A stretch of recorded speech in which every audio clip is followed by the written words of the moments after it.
Today we're going to dive deep into the puzzling trend of companies turning their backs on their core customer base and going woke.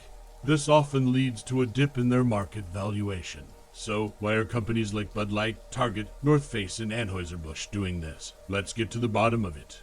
First off, we need to understand that it's not about the money. If you thought boycotting would make them rethink their decisions, well, you're mistaken. To uncover the real driving force, we're going to peek behind the corporate curtains to see who's running the show and how they're shaping our world. There's this thing called the Corporate Equality Index, which is a ranking system used by a political lobbying group called the Human Rights Campaign.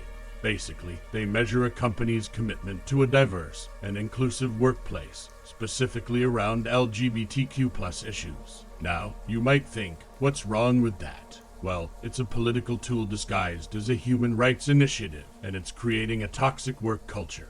If they don't comply, they risk facing serious consequences like shareholder pressures, protest campaigns, and even sanctions. Every year, the HRC visits these corporations with a checklist of tasks that need to be implemented to maintain or improve their CEI score. The worst part, they could get blackballed in the industry. The fear of a low CEI score trumps the fear of losing money, as the former can completely destroy a company. That's the reason companies are willing to alienate a majority of their customer base. If we're speaking in terms of Greek mythology, boycotts are like Scylla, the six-headed monster, while the CEI score is like Charybdis, the destructive sea monster. Companies prefer dealing with Scylla, knowing Charybdis can wipe them out completely. Now let's talk about the power players. What do companies like Disney, Anheuser-Busch, Target, and North Face have in common? Their top shareholders are the Vanguard Group, BlackRock, and State Street.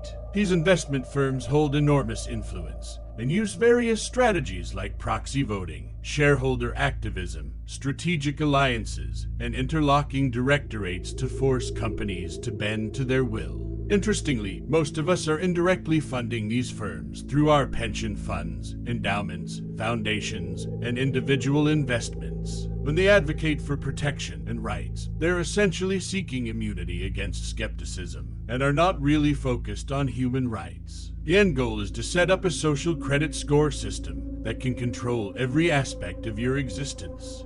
So, how do we fight back?